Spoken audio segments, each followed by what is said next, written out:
Welcome back to the Recruitment Mentors podcast. And on this week's episode, I was joined by Harry Simpson. Harry has been on a really interesting journey where he's worked in recruitment for just over 5 years, but for the last 4 and a bit years, he's really progressed and really kicked on with his recruitment career at Fraser Dove. They're an exec search firm. They recruit within the life sciences space, and we really broke down why he's been able to build a successful network, how he adds value to his clients and candidates. We broke down day plans, we broke down his mindset, and so much more. Enjoy this episode. Harry, welcome to the podcast. Yeah, thank you very much for having me. Looking forward to this one. I said to you that a lot of people that listen to this, I sort of, sometimes you realise, I've interviewed loads of business owners and haven't sat down with someone like yourself who 4 and a bit years into their journey, you progress quite quickly, and a lot of people really enjoy learning from people that they can relate to and are on a similar journey and want to get to sort of where you are on your journey.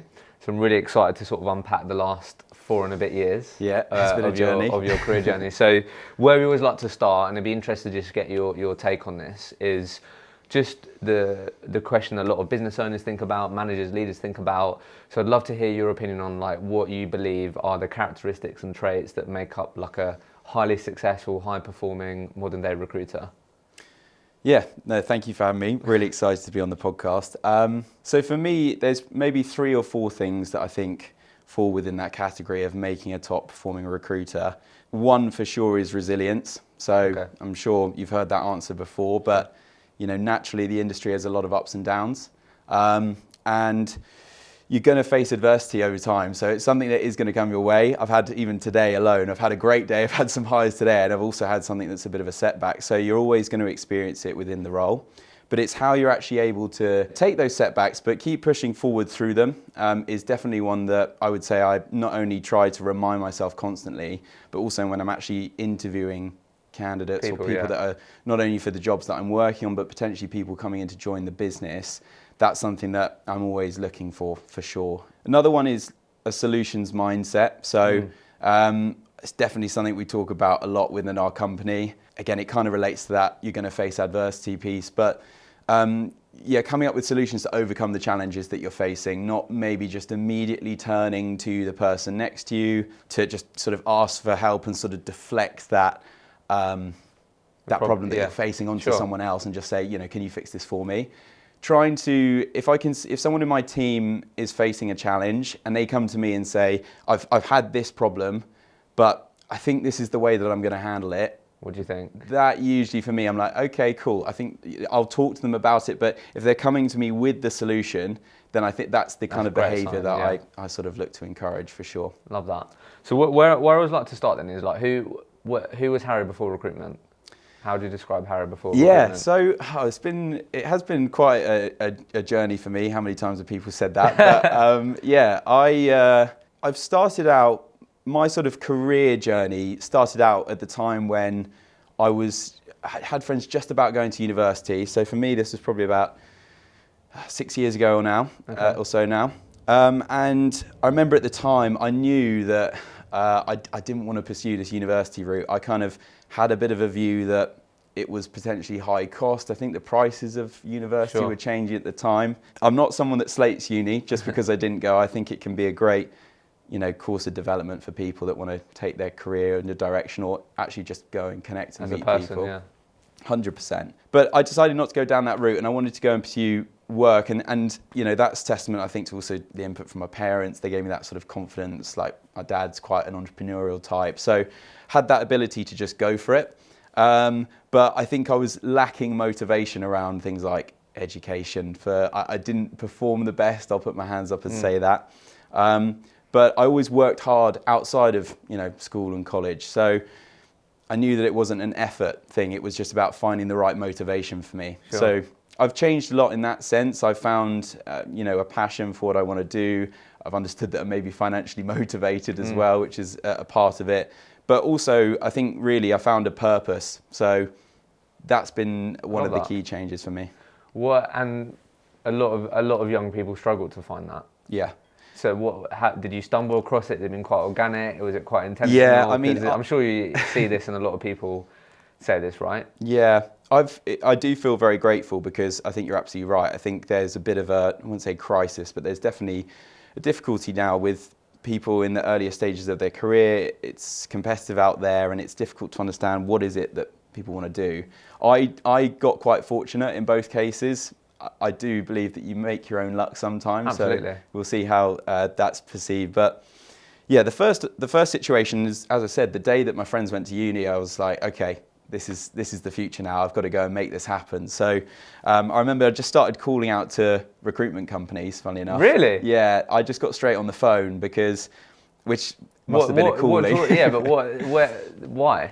I got straight on the phone because actually my parents had always been quite like that. Get yourself in front of people. Do they have their own businesses or? Yeah, my mum came from like events management. My dad has had and ran his own businesses over time. So that's the sort of entrepreneurial side. There's definitely like a sales bloodline running through the family for sure. So that's definitely there. But I thought writing up a CV and sending that to people, what sort of response rate what is that going to get? So weirdly enough, it was the first call I made when it was the first company I ever worked for. So really? I called them up and I actually was asking about, I think it was like a football, like admin assistant role for a football club or something like that. I was like, oh, interested in this role. Got it all wrong. The guy was like, no, we're a recruitment company. I'm not just going to tell you who this is with. It was one of those. But I actually managed to turn it around on that call to warrant myself an interview with the company. And they did graduate recruitment. So that was my first sort of step into the industry. That's so interesting. And then, interviewed the next day, started the next week. And then so your first job was a recruitment job? Yeah. So I was doing graduate recruitment. And that was just a purely business development role. So that organisation was split up into business development, account management, and the talent generation piece. So what did a typical day look like for you then? Who was you trying to prospect and speak to? I think it was a really good entry for me into recruitment because I think one thing I also look for now is quantity with people in terms of what quantity of work can they do. Yeah, because I'm a believer that you can refine someone's skill set and get the quality out of them. But I always maybe look for quantity in their actual inputs now. Sure. But at the time I was doing cold calling, dial outs. I was probably doing maybe 150 dial outs a day to get 60 calls or something in that sort of range. So it was just picking up the phone, internships to graduate recruitment companies. And that served me for a while. How long did you do that for? I did that for 18 months. 18 months. And I did quite well. I can't remember. What was your worst cold call experience? Oh man, I don't know. There was one where I was almost certain that they could hear me and that they would just deliberately ignore me. So you'd pick up and you'd be like, hi, and it's quite humiliating when that happens. You're there like, great, this is actually happening right now. You're really putting me through this. So that was one of them. But that was a good experience, but wrong sort of industry and focus for me. It was a bit at the lower level of where I wanted to be at. And then fortunately, I was in a pub in my like hometown, like one summer day. It's like written out of a storybook or something. And I was sat there enjoying like a pint with my dad and got talking to this guy sat across from me. And he ended up being a guy called Thomas, who's now my boss, Thomas Dove. And we got introduced to each other. And I remember I had a business card at the time that I thought was quite flash. So I was like, take my details, let's stay in touch. And from there, I guess you say rest is history, but he contacted me about 3 or 4 months later saying that he was looking for a researcher. Sure. Quite like the idea of that because what I was able to do was to take the business development work that I'd already got, but also I wanted to understand the process of delivering candidates into like the full cycle and So started there, and that was in January of 2019. So really quickly then, and then we'll unpack the Fraser Dove sort of career journey so far. A lot of people are absolutely shit scared of cold calling. Yeah. What, like looking back on that, and I'm sure there's been elements that you still do a bit of this now, or advice for people that can help them overcome that cold calling fear. I don't know what, like I'm sure you spoke to people about this before, but like looking back and the experiences you now have, if I'm someone that I feel like I'm not great at cold calling or I'm really worried about it, what would your advice be for them? Yeah, I'm trying to dig back to 4 years and what my pitch was at the time. So going all the way back. But if I think about now, I think it's be aware of your presence on the phone with that person. Try to be the person at the other end of the line and try to understand what their experiences from your perspective. I call it sort of having this bird's eye view of the conversation. So really get above the call. You're obviously going into their day. You might be cold calling, let's say it's someone's mobile, it might be a candidate. You're going into their day, you have no idea what point of the day they're going in. They could be in a meeting.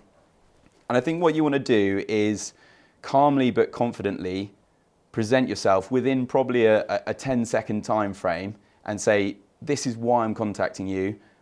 Appreciate right now might not be the right timing, but is there a better time to discuss this particular topic? Something like that. I think that's quite beneficial. That's more candidate driven. If you're doing the business development side, I think it does require a different knack.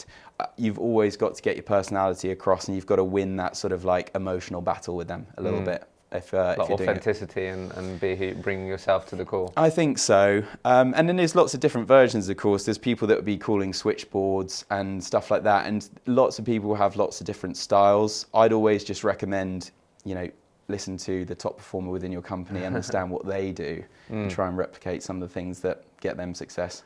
No, I really like that bird's eye piece, because I think we've all been there, haven't we, where you pick up a phone and they don't appreciate that they're interrupting your day, and they just go straight into their pitch or wherever it may be. Yeah. And that's what really annoys people. Yeah. Do you know what I mean? I think the best thing that you can do at the beginning of a call, which I absolutely do, is get permission to carry on with the conversation or not. Do you know what I mean? Yeah. But I think I really like that. It's like, let's actually appreciate the position they're in. Yeah. Look at it from their point of view, and let's just respect that. And then I think that should help you get more out of your conversations, rather than just trying to get everything out in a short period of time. Yeah, they call it like the show up and throw up thing, don't they? Where you just like give them everything in 10 seconds, and it's like who is this? Like, what are you even talking about? So absolutely, love that. So let's unpack the last sort of 4 and a bit years then. So just to frame this up for people, so you're just saying to me before we started, so towards the end of like 2020, you said you started some sort of mentoring responsibilities. Yeah. Then a bit more solidly for the last 8 months or so, you've been in a role where you've got some more direct reports, like 2, soon to be more people, and then there's some more indirect people that you support and help as well, right? Yeah. So leading up to that, was you just an individual contributor? You was very much just focused on your own performance and supporting other people in the team. So when you say as a researcher, obviously Fraser Dove is exec search, right? Yeah, that's correct. Yeah. So being a researcher, was that very candidate focused, and then did you then sort of go on this journey to then start trying to bring in your own business? Like, if you could just frame that up for us, and then we'll then go into some of the key parts of that journey. Yeah, sure. So when I moved into that researcher role, I came in at the time, and the business had just won quite a sizable project. So I think it was maybe 40 roles or so within what we call like product supply, so procurement and supply chain, for a company based out of the Netherlands. And it was an opportunity for me to get my teeth into the role at the roles that I was working, and had a lot of success. I probably did around about 15 placements over that first 8-month period, which was pretty solid. I was happy with that. And it does also require a certain environment. After that 8-month period, I think someone ended up leaving the business, and that maybe presented an opportunity to give me a bit of a chance. But naturally, we were already having discussions about the development into a consultant role within about a 12-month time frame. Okay. So it kind of got fast-tracked from there. And the next 4 months, I ended up taking on some existing in-house accounts, which is not something everyone gets, so I appreciate that. But was able to take on some roles based out of Switzerland, sort of 20k deals a piece, which were reasonable deals at the time. And that got me to my target for the end of that first year in the business. Okay. And then I remember going into, I think it would have been 2019, and sort of moving into a bit of an unknown. I didn't really know how it was going to develop. I was obviously riding a bit of a buzz in the sense that I'd hit that financial target, and I'd had a good first year in performance. And Fraser Dove has been developing that whole time. So it was in its infancy when I joined. It was about 3 or 4 years old, and I've seen it develop quite a lot since then. Sure. So when I came in, that first year that I had in recruitment, I actually ended up being the top biller for the year as a first full year as a consultant. I won't go out there and say that it was a crazy high number. I think it was maybe in the 200 range, which is pretty solid still. Absolutely, first year. Brand new industry market that you had to get your head around as well. Exactly, and I won't sit there and say I won every single piece of business and it was all mine, but there were some key bits of retained business that I'd won in that had contributed to a large part to that overall number.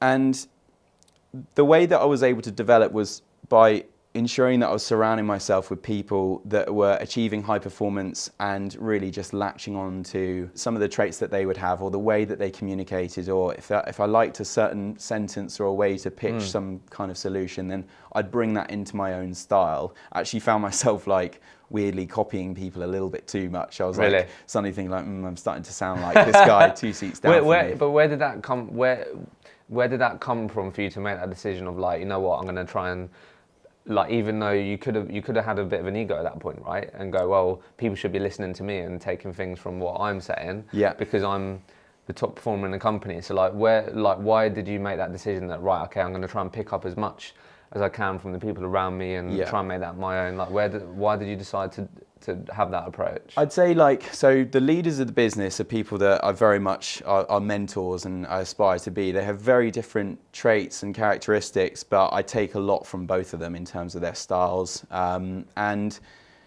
that sort of, that drive, that ambition, that across that first year, that's what ultimately helped me get to that point. At that point, I'd had a good 4 months leading up to it, but ultimately, across that year, I was just gathering and I was listening to everything and just trying to replicate what I saw other people around me doing. I think I'm also someone that, I do react well under a pressure situation. I think I actually broke my wrist in March of that year, which was not ideal. I mean, I think I was like voice typing emails into the laptop and stuff, which was, so it's a sort of bit of a setback. Put me in quite a difficult spot because I think I got to about April or May and had done like 30 or 40K. So I was not on the target. At all. And I remember having a conversation with one of my bosses, and it was like, right, now's the time to really sort of go for it. You got to show us because we understand you've had this problem. Don't worry, it's not bad culture. But I agreed as well, and it was like, okay, I've got to show what you can add to the team now, what your value is. And I think from that moment onwards, it sparked me on. And I've had a couple of these like gear changes all throughout my time at Fraser Dove, where that next piece just spurs me on to the next one. What do you feel like it took you to feel like, actually maybe I'm not maximizing my potential here? I don't know. Did you feel like you needed those moments for someone to go, look, you're capable of way more, like, let's kick on? Yeah. Or over time, is it actually more come from within, where it's like, right, now let's push on these things? I think it's definitely a combination of multiple factors. I think I was aware of, after I had that really good year and I started to pick things up, I was like, okay, I've got a good understanding here, and I could feel I was having good calls with clients and I was connecting people, and I almost found my craft in a sense. And I was like, I can really enjoy this role and I can get into it. But you also need the right backing from leadership and your mentors to sort of give you the confidence to say, like, you're someone that's got potential to do this, but you've got to be able to take on the constructive criticism in that sense, and not just be like, I'm the best, this is going to work out, if I keep doing the same, it's just always going to be this way. Always looking to evolve and adapt in the role. And so finished that year. It was great. I was like, here we go, let's do it again, let's improve for the next year. And then that was 2020, so that was COVID. So it was like, oh, okay, whole different situation now. And actually, put your hands up, that was actually a time I really just struggled, like in terms of, not maybe personally, but from a business perspective. And I think a lot of other people. In terms of like your performance or like, And I'm not a fan of working from home. What did you struggle most? What was it, working from home? That you I really thrive off of the buzz of being around people, and I get inspired by hearing other people doing well in their role. And if I hear positivity, or if I hear someone else doing something great, I want to implement that into my own work. And all of a sudden I was just completely isolated. And like, every bit of motivation would have to come from me.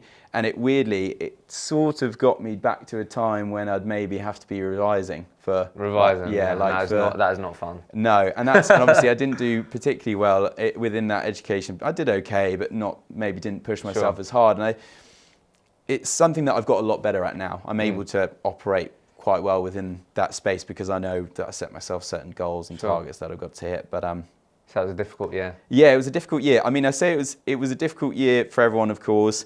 It was from a billings perspective, it just stayed neutral. So I did the same number or thereabouts. So it wasn't a bad year. I think just because of my competitive nature and drive to want to succeed, I was like, that's annoying. I could have had a great year there, but that was good. Hey everyone, a real quick one from me. This podcast would not be possible without our amazing podcast partners, Vincere and Sourcebreaker. Because you listen to this podcast, you're able to get your hands on exclusive savings on both of these award-winning products. If you're a growing recruitment business, you have to check out Vincere, who are an all-in-one operating system for your growing recruitment business. With Sourcebreaker, if you want to make sure that all of your recruiters have the best tools on the market to stand out and beat their competition, then you have to check out Sourcebreaker. Use the link in the show notes, in the comments below, and you'll be able to get yourself exclusive savings on these amazing products. So all the way up to that point, was you so was you doing the client side and the candidate side, or was you doing both? Yeah, so I would be doing, a full 360 role. I'd get some support. So let's say I've got maybe between, 5 and 8 live roles. I'd maybe be able to pass on 1 or 2 of those to other people who have joined the business recently and are working just purely in that research. Yeah, exactly. So let's just get a bit granular here. What's been the most effective way that you found to be successful at business development and be successful at developing those client relationships, do you think? For me, the most successful way is understanding the value of the network and understanding the value of the network that you build and the people that you keep close to you. So if you were to say, how do you business develop well? The broader answer is you have to do a little of everything. Basically, you have to cover the board. So, there are speculative introductions, there are dialing out to people, making calls here and there. I do something where I called a compounding network strategy, where I schedule in reminders, of course, to catch up with people over certain periods of time to make sure that I'm staying in touch with that close network. And that for me has been the most effective one. Compounding network. Talking about that. That's interesting, the way of putting it. So obviously you were saying there, basically what I take from that, but you talk me through it, is if I do these things every single day, every single week, over time it's going to compound and have a huge impact or to get me to where I need to. Exactly, yeah. And I have it where, a relationship should never be transactional. So if I'm not gaining something out of it now, and if I only see it that way, it's going to impact me very, very negatively from a BD perspective, because I'm only going to be in the moment of every single call. I've had relationships where I've had to catch up with someone every month for 13, 14 months, and then within the last 2 weeks, something's finally dropped, and it's been worth that time. And so that's my networking strategy. So I have regular check-ins and I automate them. So people do this naturally in recruitment. They just have it in their mind that I need to call this person. Yeah. And I'm not wired that way necessarily as well as some people, I don't think, and I need the reminders. So I'll either just have it scheduled in my diary, or I'll actually schedule the call in with them to catch up, whether it be on a monthly, bi-monthly, quarterly basis. Following a good networking discussion or talking to people. And yeah, I just find that as a really, really key tool. And if you just did that, it might work for you to some extent, but it's really about finding what works for you and combining it with lots of other different business development activities. Why? So just talk to me a bit, why would I give you my time on a monthly basis? Yeah, that's a really good question. Time on a monthly basis comes from being able to add value to conversations. I have, again, come back to my mentors, leaders of the business. I've always been given the right sort of message around this networking piece, and something I've been focused on is becoming a key opinion leader within my space. Okay. I focus within a very niche market, and I'm specialised within that area. and would go out to say that I work with a good percentage of the market or the people that I'd want to work with within my space. It is a bit smaller than some of the other functions across our business. But because of that, I've got that sort of inch wide, mile deep knowledge of the industry. And every time I can connect with people, it's not transactional. It's not about, how can I help them, or, are they looking for support in a role? A lot of the time I'm looking to go into these conversations and add value to them and look to share market trends. And if there's an opportunity to discuss solutions, because particularly within our market, within the life sciences right now, we're going through a very turbulent period. There's a lot of activity, there's a lot of growth. Sure. We're seeing this across other industries as well. And so these partners need your solutions. They do need our support. It is as straightforward as that. But that doesn't warrant you the work or the opportunity to work with them. You've got to give them a reason to work or partner with them, and also the reason, as you said, to connect with them on a quarterly basis or bi-monthly, whatever it may be. So making sure that you come to the conversation, giving 2 pieces of information and maybe understanding 1 piece back or something like that. Sure. I don't really go in with that sort of structure. No, I get what you mean, yeah, because I think that's what people would be thinking, right? Okay, well, what, because like you said, I think this is I just love the way that you're talking about being consultative, you're trying to add value and you're leading with that. And like you said, you're not transactional, which I absolutely love. So just find a bit on that, because I think it'll be useful for people. What might be a market trend that you might share? Because again, people go, okay, well, what does that even look like? Is it, you're saying, have you noticed that X company has recently got funding? I don't know, what might that market trend look like, for example? There's something for us that we're aware of. So within our life sciences market, which is, for people that might not know, it covers pharmaceuticals, biologics, medical device, and it's also a funny industry that I work in called outsourcing, which I won't go into now. Yeah. It's probably, but for example, within the life sciences industry, there are 98% of companies are hiring over the next 5 years. Okay. So that's ridiculous growth. Yeah, that's the whole market is hiring. So everyone's hiring for the same talent. I'd love to say we can help everyone find the jobs that they're looking for, but it's a huge market out there, of course. So one of the things that I'll always come into the conversation is, what is your employer value proposition, and how are you currently taking your brand to the market? What is your talent, attraction strategy? Is this something that you've considered? What we're seeing in the space is that your competitors are doing X, Y, Z. Right. We're also helping potential competitors do X, Y, Z through these solutions. I'm bringing this to your attention because if you don't get ahead of the curve, you're going to face challenges in the next 3, 6, 12 months. So it's not, and it's just giving them actual real world examples of what's going on. Which you're just picking up by being in your niche, speaking to people, seeing what people are doing, doing the networking. Yeah, asking the right questions, and and hearing things internally. I'll hear someone else say that, and I take it with me. I go to the next place, and I do a bit of research on it to validate it. I'm also always looking into the market, understanding what acquisitions have taken place, etc. So yeah, that's my focus. I love that. Yeah, because I know a lot of people struggle with this of they may think that in order for them to go into that conversation and add value, you'd have to be the life sciences expert, or you'd have to know as much as they do about outsourcing. Yeah. Do you get what I mean? And actually what you're talking about is, well, no, I'm not talking to them about that. I'm saying, like you said, the talent strategy, the things you're seeing in other markets, everyone's hiring, what you're doing to stand out, how is your brand perceived in the market, and they're the types of things that you can bring to their attention, bring to the table that is really valuable. Yeah.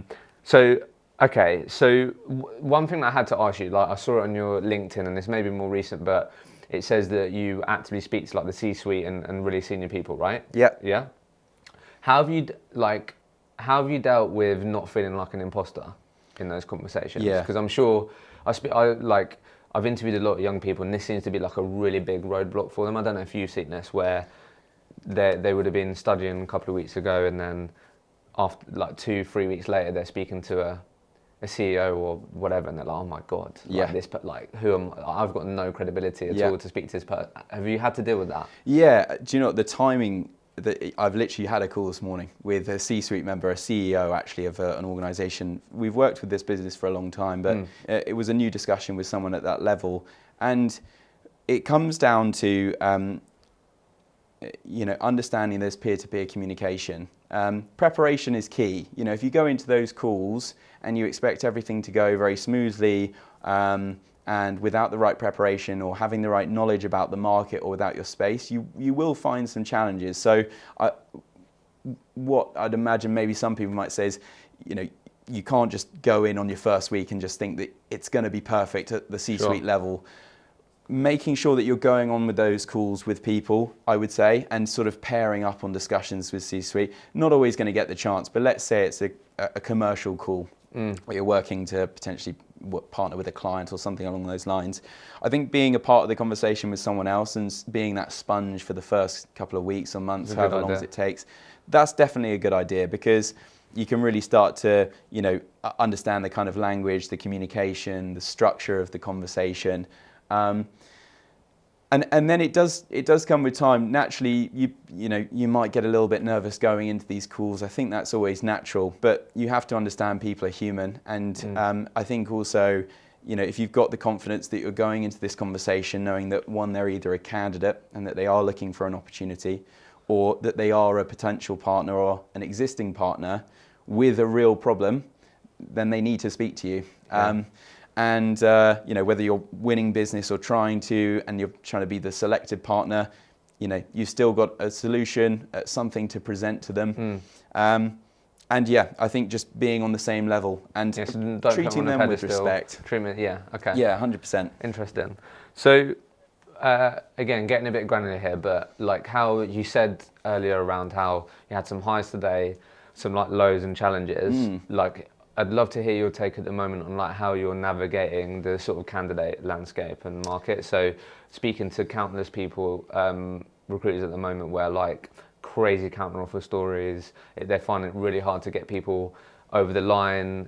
Candidates are sport for choice, like you just said.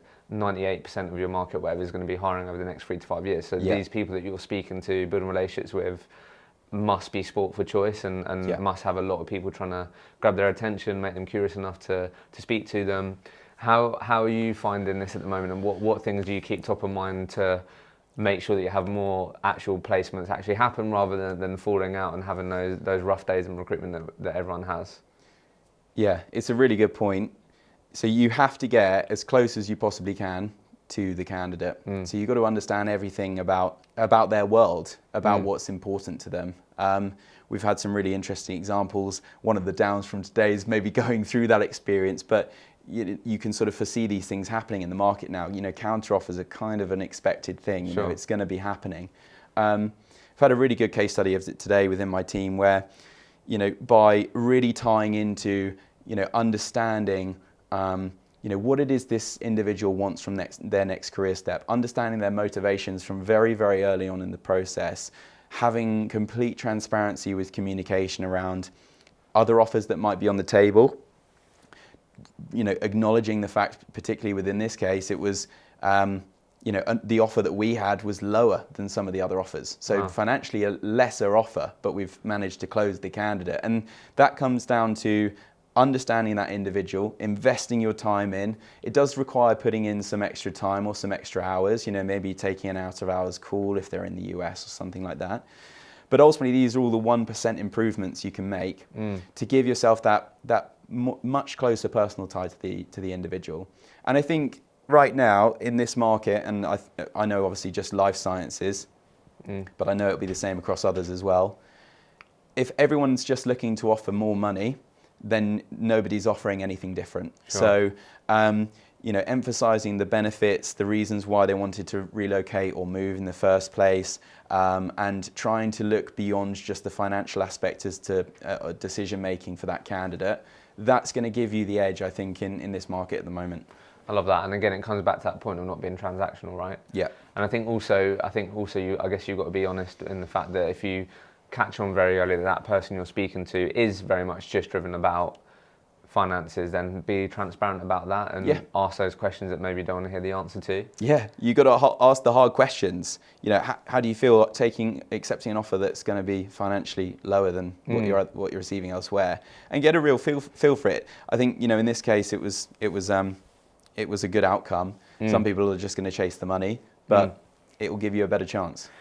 So how, and then I want to make sure, like before we finish then, so how have you found that a really difficult period to a lot of recruiters that I speak to, they aspire to be in management, leadership, then when they're on that journey, they just find it really difficult. Yeah. How has it been for you? Like, I know obviously it's been like a gradual journey, whereas some people may find themselves going from like not really managing anyone to managing like 4 or 5 people, right? Yeah. But what are some of the things that maybe you've had to work on or change in your approach that you feel has made you or is on helping you on the journey of management and leadership? So I talked about it earlier. It's the changing of gears for me. And this is not just from I'm gonna have a higher output, or I'm just gonna do more of this.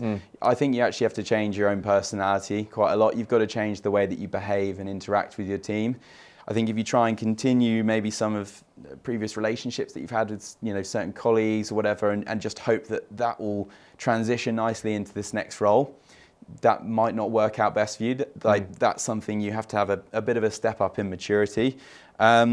I'm also 8 months into the role solidly. So if you're looking for sort of leadership experience advice, there's definitely people out there better qualified. But from my perspective, not everyone, as you said, is suited for that management role. I think definitely be aware of your leaders. For people that are working within organisations, understand that you've got to have the right sort of guidance and leadership, and that it's not going to be the right step if you're just the highest performer to take that step up into a management role. Is it something that you wanted to go into then? Was you quite motivated? It was something that I was definitely open to considering, and the thing that I'm grateful for Fraser Dove offering is there's always been this flexibility to sort of say, we're going to give you this responsibility, we'll see how you take it on, but it might not necessarily be the path, let's work it out. And fortunately right now it's going well. But my management style is leadership through high performance. So I don't get really involved in the day-to-day pushing of KPIs and really getting down. Of course we have KPIs within the business, and I encourage the team to get alongside those. But for me, it's about showcasing what high performance looks like, having success in my role, and then coaching and mentoring the people around me to sort of level up and develop within their own position. So like leading by example. Exactly, yeah. I tried to get away from that term of like management and more just sort of leadership. Yeah, I love that. So a couple of things, again, going a bit granular here, but this is the stuff that people want me to ask, sure. right? Talk to me about what does a typical day plan look like for you in terms of like talking about how you want to lead by high performance. So what does like a perfect day look like for you that you think gives you the best chance of having that high performance? Yeah, we want details here. I'll go for it. I'll break it down. But a perfect day, they come around sometimes. They're not always available. So I think that's the first thing. Just be aware that not every recruiter has a perfect. Not everyone has a perfect day.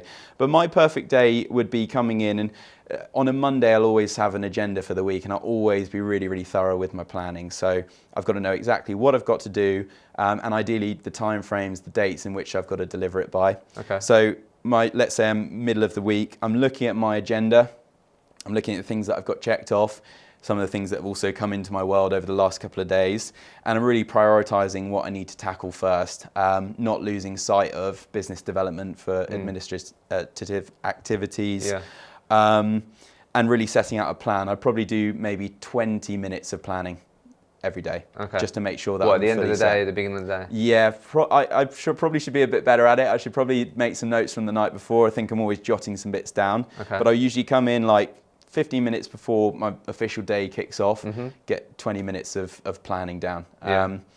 Then I would do a bit of initial research, looking at the markets. My mornings are usually booked actually with quite a lot of pre-booked calls. So it might be that I'm doing maybe second candidate registers for people within my team, networking calls, generally sort of 30 minutes at a time. And I'm also, within those gaps, I'm doing market research. So what does that mean? I'm looking online onto, different websites, news websites that are specific to my market and my niche, and sort of gathering an idea of what's going on within the space. And of course, I'm gathering the information from the people that, I'm speaking to on the calls in the morning. Yeah.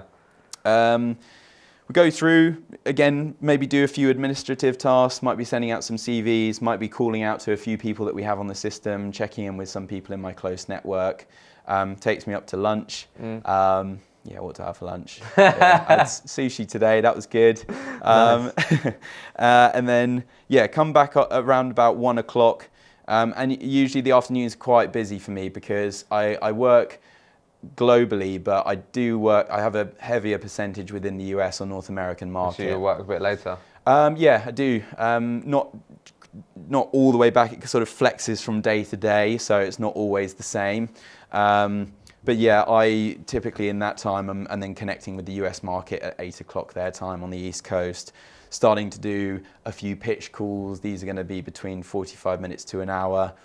These are going to be pitches booked in by myself, but also we call them like partner pitches, where my team have brought in the leads and I help develop or business develop them with them. Is that where you're pitching the different solutions that you have? Yeah, so we have, we are definitely a business that we grow and develop our staff. A lot of companies do out there, of course.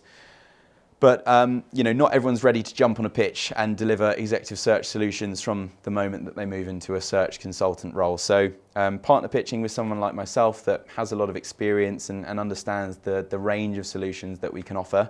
I join them to help them in their development as, a consultant moving into senior principal consultant.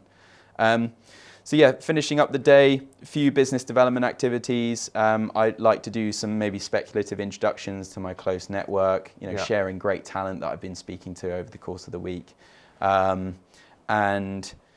Usually a few other calls, something gets crazy at the end of the day, and then all of a sudden it's 6 o'clock. I love it. So may or may not have picked up on this, but I'm speaking to a lot of recruiters that are really putting a lot of resource effort into going to the US. Yeah. Anything that you pick, how would you describe the opportunity over there? So typically what I hear is the perception of the recruitment industry seems to be way better in the US. Placements in terms of fees, higher typically. Yeah. And then also it seems like people are just way more open to being sold to or like these types of things. So how have you found, because it seems like you've operated in a few different parts of the world, how would you describe the US opportunity and maybe some of the nuances? Yeah, the market's definitely more alive. You compare the US to somewhere like Germany, you've got a 2-week notice period versus a 6-month notice period. Wow. Some places in Switzerland we've seen people with a whole 12 months notice before they can leave the role. So very, very different markets when you look to compare them. And because of that, there is a bit more of an openness for people to move.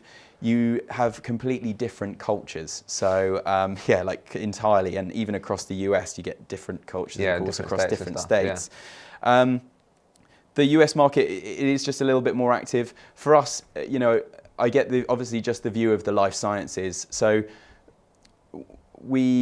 it's very, very candidate driven at the moment. A lot of the people that I work with are leading manufacturing facilities that are making COVID vaccines. We had one partner makes 600 million vials in a year type thing. And I've got to identify the individual that's going to be running that manufacturing facility. Oh, wow. That skill set is very sought after, as you can imagine, because everyone's trying to, manufacture these vaccines that have been developed, and it's something that will continue over time.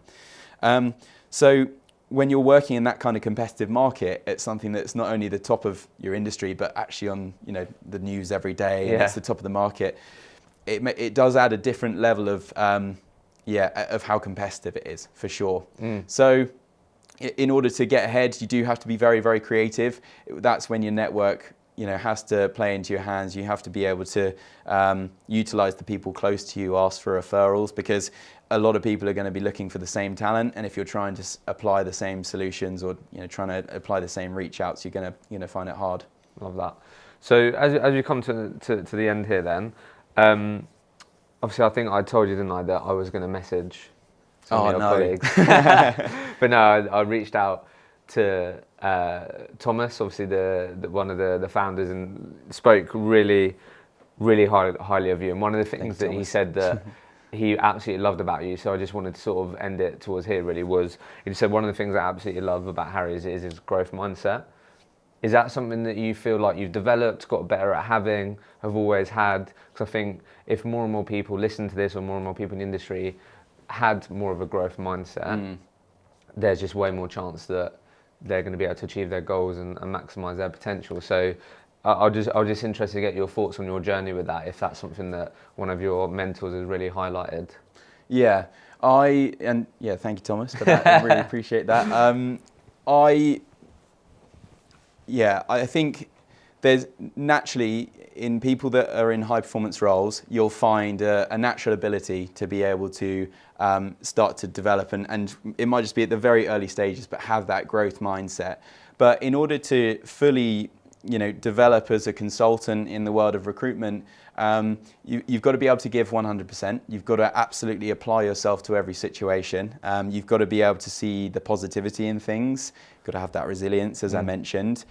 You also got to have the right mentors in place that are going to say, you are capable of this. You don't know it yet, but you can actually do that. And I've had that across my time. I remember transitioning from, like last year alone, it was something like my target went from 240 to 350. Yeah, and then, like, oh my God, how the hell is that? And then happen? I think I ended up on like a 550 year. Wow. And I was like, if I wasn't told, if I wasn't set that bar, then I don't know whether I would have gone for it. I think naturally I'd like to say I would, but you need someone else going, you are capable of this. The market is here. If you apply yourself, we're going to give you this resource to support you in your development. Then anything is possible. So that's definitely the way that I sort of see things. Aaron, it's been a pleasure. Cool. Thank you so much. Thank you very much. Cheers. Thank you so much for listening to the episode. I hope you enjoyed it and got value from the conversation. If you did enjoy it, please don't forget to like, share and subscribe, and we'll see you in the next episode.